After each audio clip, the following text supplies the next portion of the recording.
Good evening बच्चों। आज हम सॉल्व करने जा रहे हैं एक्सरसाइज 8.1 का क्वेश्चन नंबर 8। इसमें कह रहा है कि A B C D is a rectangle in which diagonal A C bisect angle A as well as angle C. इसका कहने का मतलब हुआ कि ए बी सी डी एक रेक्टेंगल है जिसमें डायगोनल ए सी है, जो कि ए सी डायगोनल एंगल ए को, यानी इस एंगल ए को, और एंगल जैसे एंगल ए को डिवाइड करता है 1/2 में, यानी 1 बाइसेक्ट करता है एंगल ए को, टोटल एंगल को, तो 1 और 2 एंगल में, इक्वल एंगल में, तो उसी प्रकार से एंगल सी को भी क्या करता है, इक्वल पार्ट में डिवाइड करता है। ठीक है, तो आगे कह रहा है कि सो दैट आपको दिखाना है, प्रूव करना है कि A B C D is a square. A B C D क्या है, एक स्क्वायर है। फिर दूसरा क्वेश्चन में ये कहा है कि डायगोनल बी डी जो है बाइसेक्ट करता है एंगल बी को as well as angle D. जैसा बी को बाइसेक्ट करेगा उस प्रकार से एंगल डी को भी बाइसेक्ट करेगा। यही चीज़ क्वेश्चन में कहा है। तो चलते हम इस क्वेश्चन को सॉल्व करने की प्रयास करते हैं। जो क्या क्या यहाँ हमें गिवन है, तो ए बी सी डी जो रेक्टेंगल है, इसका कहने का मतलब ये हुआ कि सभी एंगल जो है 90 डिग्री के बराबर है, और उसका डायगोनल ए सी जो है एंगल ए को और एंगल सी को बाइसेक्ट कर रहा है। बाइसेक्ट का मतलब यही होता है कि दो बराबर एंगल में क्या कर रहा है, डिवाइड कर रहा है। तो डिवाइड कर रहा है तो हमको तो स्क्वायर प्रूव करने के लिए क्या चाहिए, तो किसी भी स्क्वायर में क्या होता है कि सभी साइड जो होता है वो आपस में बराबर होता है। और इसमें क्या है, रेक्टेंगल में, तो रेक्टेंगल में प्रत्येक एंगल 90 डिग्री और अपोजिट साइड जो होता है बराबर होता है। और स्क्वायर में क्या होता है कि सभी साइड बराबर आपस में होते हैं और प्रत्येक एंगल 90 डिग्री होता है। तो 90 डिग्री हम उसको नहीं प्रूव करेंगे क्योंकि ये हमें तो गिवन है। हमको सिर्फ ओनली फॉर यहाँ काम करना इतना है कि अपोजिट साइड तो यहाँ भी बराबर है, लेकिन अपोजिट के साथ साथ जो है, जैसे कि ए बी के बराबर सी डी है, अपोजिट साइड हुआ, और ए डी के अपोजिट साइड बी सी हुआ, तो ये वापस में रेक्टेंगल है तो वापस में अपोजिट साइड बराबर होता है, इसलिए बराबर होगा। तो लेकिन हमको करना क्या है कि A B is equal B C, यानी ए बी जो होगा साइड बी सी साइड के बराबर भी प्रूव करना होगा, और जो बी सी जो होगा सी डी के साइड के बराबर भी होगा, और ए डी के वापस में, यानी कहने का मतलब यही हुआ कि वो आपस में बराबर होना आवश्यक है। और प्रत्येक एंगल 90 डिग्री तो दिया है, तो आपस में उनको सिर्फ साइड को बराबर करना है। तो कैसे करेंगे, तो देखो डायगोनल दिया हुआ है, तो डायगोनल से हमको क्या कहा है क्वेश्चन में कि 1/2 जो है, यानी 1 और एंगल 2 जो हम नाम दिए हैं, और एंगल 3 और एंगल 4 जो नाम दिए हैं, तो एंगल 2 और एंगल 2 इक्वल होगा क्योंकि बाइसेक्ट किया है। यानी बाइसेक्ट का अर्थ यही होता है कि बराबर भाग में बांटना। तो दो एंगल में बांट दिया है कि एंगल 1 और एंगल 2 में, तो इसलिए एंगल 1 और एंगल 2 क्या होगा, इक्वल होगा, और एंगल 3 और एंगल 4 भी वापस में इक्वल होगा। उसके बाद हमको देखने को क्या मिलेगा कि एंगल 2 जो है एंगल 3 के बराबर अल्टरनेट होगा, और एंगल 1 जो है एंगल 4 के बराबर भी अल्टरनेट इक्वल होगा। यह कह सकते हैं कि हम उसको नहीं लिख पाएंगे तो फिर भी हम कहेंगे कि एंगल 2 जो है एंगल 3 के अल्टरनेट एंगल है। तो हमको यहाँ से मिलेगा जो जो दिया है, पहले हम उसको लिखेंगे, उसके बाद जो है प्रूफ करना उसको लिखेंगे, और प्रूफ में जाएंगे, जो मिलेगा देखेंगे। इस प्रकार हमने जो दिया था कि given A B C D is a rectangle in which A C diagonal bisect angle A and angle C, and angle A is equal angle B, angle C is equal angle D जो है वापस में 90 degree, क्योंकि ये एक rectangle है। और क्या है, वही लिखे कि all angles are 90 degree in a rectangle, A B is equal C D and A D is equal B C. Opposite side जो होता है इसका बराबर होता है, तो ए बी का अपोजिट कौन है, सी डी, तो वो बराबर हुआ, और ए डी का अपोजिट है बी सी, इसलिए बराबर हो गया। अब हमको प्रूव करना था कि ए बी सी डी क्या है, का स्क्वायर है, वो चीज़ लिखें। तो स्क्वायर तभी कर पाएंगे कि हमको तो पता है कि स्क्वायर में प्रत्येक एंगल जो है 90 डिग्री होता है, वो 90 डिग्री रेक्टेंगल में भी होता है और स्क्वायर में भी होता है।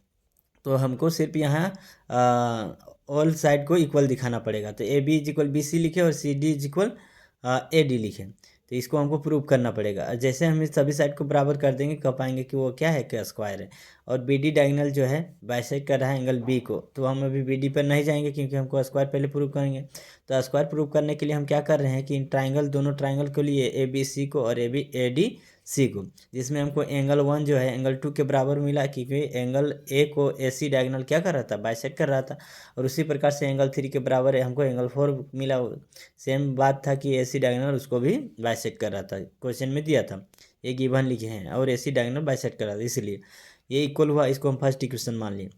इस और सिंस लिखे कि ए बी जो है सी डी के बराबर होगा, अपोजिट साइड इक्वल होता है, और ए बी जो है बराबर होगा सी डी का, opposite side of a rectangle, opposite side का इक्वल, और अपोजिट साइड क्या होता है हमेशा पैरेलल भी होता है। तो एंगल 2 जो है इक्वल होगा एंगल 3 का, तो अल्टरनेट इंटीरियर एंगल से, तो इसको हम थर्ड इक्वेशन मान लिए, सॉरी सेकंड इक्वेशन मान लिए।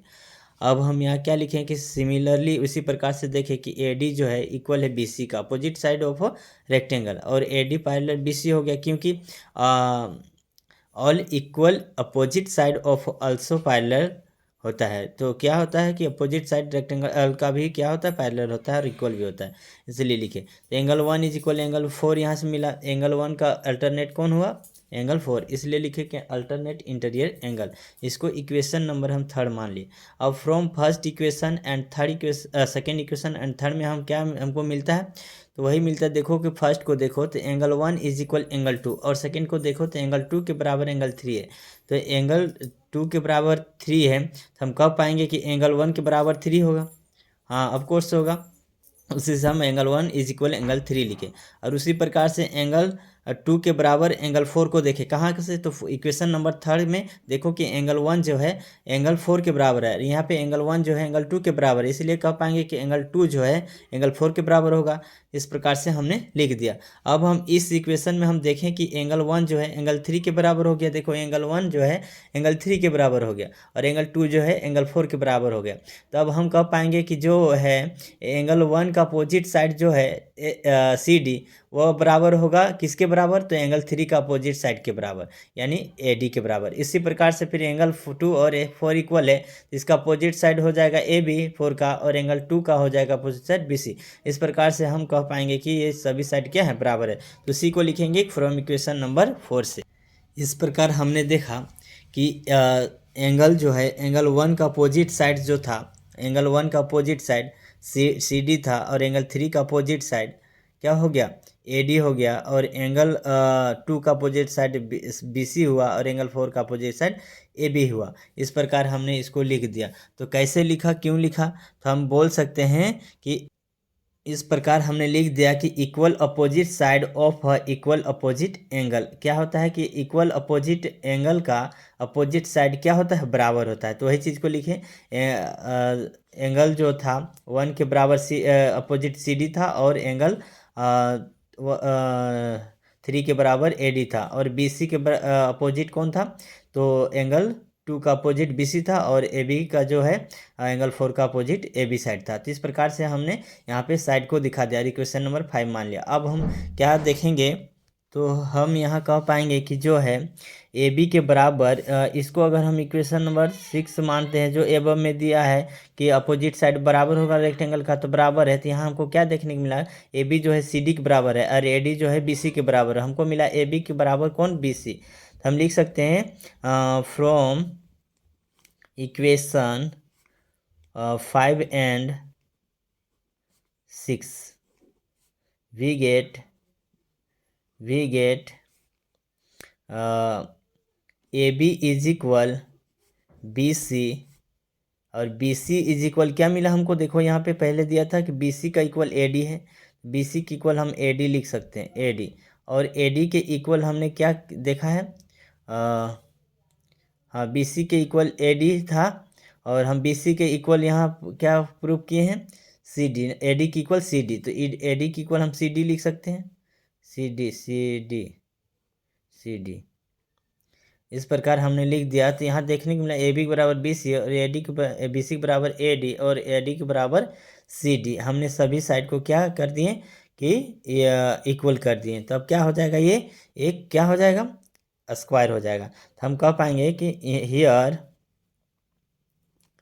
ऑल साइड आर इक्वल, इसलिए A B C D is a square. ये मैंने पहला प्रूव कर दिया, ये पहला प्रूव कर दिया। अब हमको सिर्फ प्रूव करना है यहाँ पे कि बी डी जो डायगोनल हम खींचेंगे, बी डी जो डायगोनल खींचेंगे यहाँ से, बी डी जो डायगोनल खींचेंगे वो एंगल बी को और डी को बाइसेक्ट करेगा। तो देखते हैं। इस प्रकार हमने देखा कि यहाँ जो है एंगल 5 और 6 और एंगल 7 और एंगल 8 हम फिर से यहाँ फॉर्म अप किए हैं फिगर को, उसी को बी डी डायगोनल के अकॉर्डिंग। तो बी डी डायगोनल के अकॉर्डिंग हमने क्या किया है कि देखो कि बाय 5 एंगल और 6 एंगल और 7 और 8 इस प्रकार से हमने मान लिया है बी डी डायगोनल खींच करके। और इसका जो है सभी साइड को हमने प्रूव कर चुका है कि सभी साइड क्या है, बराबर है। तो अब हमको क्या करना पड़ेगा, तो हमको इस एंगल के बराबर यानी एंगल 5 के बराबर एंगल 6 को दिखाने के लिए या एंगल 7 को के बराबर एंगल 8 को दिखाने के लिए क्या करना पड़ेगा। तो हम क्या जानते हैं कि अपोजिट इक्वल अपोजिट साइड का जो एंगल होता है हमेशा बराबर होता है, तो उसी को लिखेंगे। इस प्रकार हमने देखा कि in triangle A B D में और सी बी डी में, यानी ए बी डी में और सी बी डी में हमको क्या दिखा, ए बी के बराबर बी सी मिला फ्रॉम एबव से। ए बी के बराबर मैंने बी सी यहाँ प्रूव किया, देखिए। तो उसके बराबर फ्रॉम एबव से लिख सकते हैं। तो एंगल ए बी के अपोजिट एंगल कौन है, तो ए बी का अपोजिट एंगल 5 है, तो 5 लिखे। और बी सी का अपोजिट एंगल कौन है, तो बी सी का अपोजिट एंगल 6 है, तो इसलिए 6 लिखें। तो equal angle of equal opposite side are equal, also equal रहता है, हमेशा इक्वल रहता है। इसलिए सिमिलरली फिर लिखें कि ए डी जो है साइड, ए डी साइड और सी डी साइड इक्वल होगा फ्रॉम एबव से। ए डी जो होगा सी डी के बराबर है क्योंकि वो स्क्वायर है।